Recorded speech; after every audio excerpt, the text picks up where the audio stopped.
नमस्कार व्यूअर्स, और आप सब लोग कैसे हैं। आशा करती हूँ आप सब लोग अच्छे होंगे, स्वस्थ होंगे और मेरा शिव पुराण का पाठ अवश्य देखते होंगे। तो आइए सबसे पहले हम जान लेते हैं कि कल तक हमने कहाँ तक जाना था। तो कल तक स्कंद जी वामदेव जी को बता रहे थे कि ज्ञान के समादर को ही ज्ञानमयी पूजा कहते हैं। वह पूजा जीव की साक्षात शिव के साथ एकता का बोध कराकर जीवन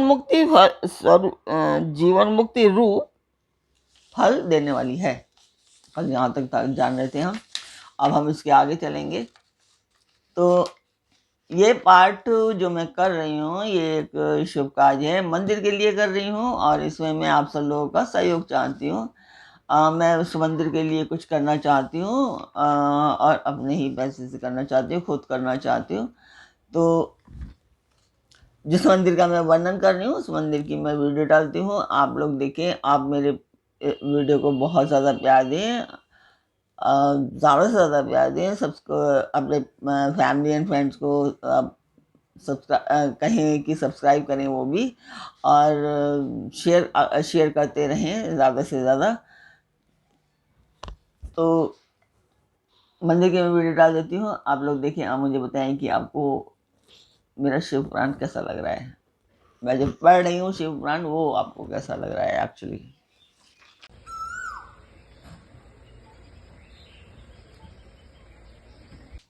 तो मंदिर की वीडियो आपने देखी, आपको पाठ कैसा लग रहा है, आपको शिव पुराण कैसी लगती है, ज़रूर बताएं कमेंट बॉक्स में। तो अब हम चलते हैं आज के पाठ पर। स्वागत करती हूँ मैं आप सभी का अपने इस कार्यक्रम शिव पुराण में। शिव पुराण की ये कैलाश संहिता चल रही है और कैलाश संहिता में आज आप सुनेंगे ज्ञानमयी पूजा, संन्यास के पूर्वांगभूत नांदी श्राद्ध।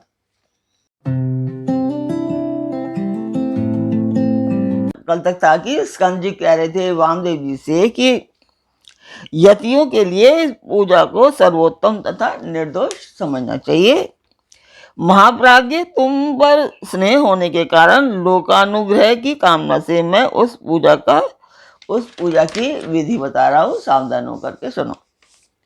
साधक को चाहिए कि वह संपूर्ण शास्त्रों के तत्वार्थ के ज्ञाता, वेदांत ज्ञान के पारंगत तथा बुद्धिमानों में श्रेष्ठ आचार्य की शरण में जाए। उत्तम बुद्धि से युक्त एवं चतुर साधक आचार्य के समीप जाकर विधि पूर्वक दंड प्रणाम आदि के द्वारा उन्हें यत्न पूर्वक संतुष्ट करे। फिर गुरु की आज्ञा ले वह 12 दिनों तक केवल दूध पीकर रहे। तदंतर शुक्ल पक्ष की चतुर्थी या दशमी को प्रातःकाल विधिवत स्नान कर शुद्ध चित्त हुआ विद्वान साधक नित्य कर्म करके गुरु को बुलाकर शास्त्रोक्त विधि से नांदी श्राद्ध करे। नांदी श्राद्ध में विश्व देवों की संज्ञा सत्य और वसु बताई गई है। प्रथम देव श्राद्ध में नांदी मुख देवता ब्रह्मा, विष्णु और महेश कहे गए हैं। दूसरे ऋषि श्राद्ध में उन्हें ब्रह्म ऋषि, देव ऋषि और राज ऋषि कहा गया है। तीसरे दिव्य श्राद्ध में उनकी वसु, रुद्र और आदित्य संज्ञा बताई गई है। चौथे मनुष्य श्राद्ध में सनक आदि 4 मुनीश्वर ही नांदीमुख देवता हैं। पांचवें भूत श्राद्ध में 5 महाभूत, नेत्र आदि 11 इंद्रिय समूह तथा जरायुज आदि चतुर्विध प्राणी समुदाय नांदीमुख माने गए हैं। छठे पितृ श्राद्ध में पिता, पितामह और प्रपितामह, मतलब दादा के भी पिता,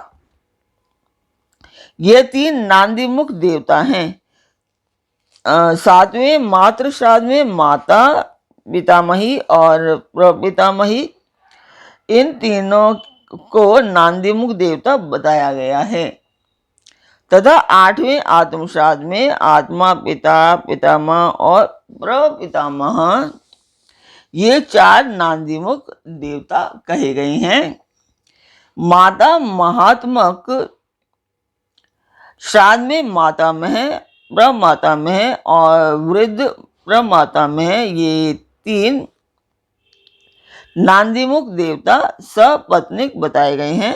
प्रत्येक श्राद्ध में 2-2 ब्राह्मण करके, जितने ब्राह्मण आवश्यक हों उनको आमंत्रित करें और स्वयं यत्न पूर्वक आचमन करके पवित्र हो उन ब्राह्मणों के पैर धोएं। उस समय इस प्रकार कहें, जो समस्त संपत्तियों की प्राप्ति में कारण आई हुई आपत्ति के समूह को नष्ट करने के लिए धूमकेतु यानी कि अग्नि रूप तथा अपार संसार सागर से पार लगाने के लिए सेतु के समान है, वे ब्राह्मणों की चरण धूलियां मुझे पवित्र करें। जो आपत्ति रूपी घने अंधकार को दूर करने के लिए सूर्य अभिष्ट अर्थ को देने के लिए कामधेनु तथा समस्त तीर्थों के जल से पवित्र मूर्तियां हैं, वे ब्राह्मणों की चरण धूलियां मेरी रक्षा करें। ऐसा कह पृथ्वी पर दंड की भांति पड़कर साष्टांग प्रणाम करें। तत्पश्चात पूर्वाभिमुख होकर बैठकर भगवान शंकर के युगल चरणारविंदों का चिंतन करते हुए दृढ़ता पूर्वक आसन ग्रहण करें। हाथ में पवित्र ले शुद्ध हो नूतन यज्ञोपवीत धारण कर 3 बार प्राणायाम करें। तदंतर तिथि आदि का स्मरण करके इस तरह संकल्प करें, मेरे सन्यास का अंगभूत जो पहले विश्व देव का पूजन, फिर देवादि अष्ट विधि श्राद्ध तथा अंत में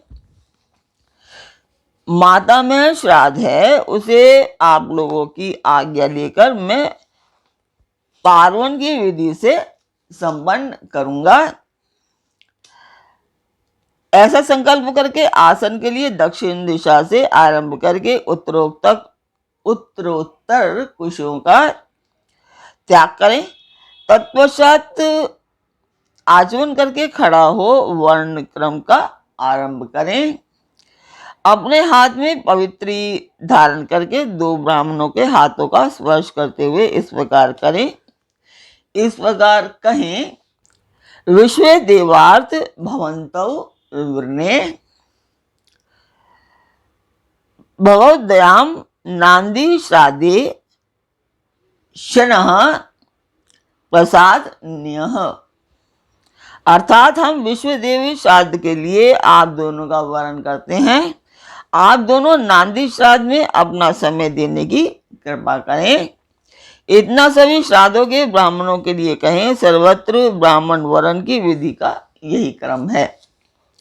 इस प्रकार वर्ण का कार्य पूरा करके 10 मंडलों का निर्माण करें। उत्तर से आरंभ करके 10 मंडलों का अक्षत से पूजन करके उसमें क्रमशः ब्राह्मणों को स्थापित करें। फिर उनके चरणों पर भी अक्षत आदि चढ़ाएं। तदंतर संबोधन पूर्वक विश्व देव आदि नामों का उच्चारण करें और कुश पुष्प अक्षत एवं जल से इदम वह वाद्यम कहकर वाद्य निवेदन करें। इस प्रकार पाद्य देकर स्वयं भी अपना पैर धो लें और उत्तराभिमुख हो आचमन करके एक एक श्राद्ध के लिए जो 2-2 ब्राह्मण कल्पित हुए हैं उन सबको आसनों पर बिठाएं तथा ये कहें, विश्व देव स्वरूप से ब्राह्मणस्य इद मासनम। विश्वदेव स्वरूप ब्राह्मण के लिए यह आसन समर्पित है। यह कह कुशासन दे। स्वयं भी हाथ में कुश लेकर आसन पर स्थित हो जाएं। इसके बाद कहें, अस्मिन्नान नंदी मुख श्राद्धे विश्व देवार्थे भवद्भ्याम शनः क्रियाताम। इस नंदीमुख श्राद्ध में विश्व देव के लिए आप दोनों अपना समय प्रदान करें। तदंतर प्राप्त नुताम भवन्तौ, आप दोनों ग्रहण करें, ऐसा कहें। फिर वे दोनों श्रेष्ठ ब्राह्मण इस प्रकार उत्तर दें, प्राप्त नुभाव, हम दोनों ग्रहण करेंगे। इसके बाद यजमान उन श्रेष्ठ ब्राह्मणों से प्रार्थना करे, मेरे मनोरथ की पूर्ति हो, संकल्प की सिद्धि हो, इसके लिए आप अनुग्रह करें।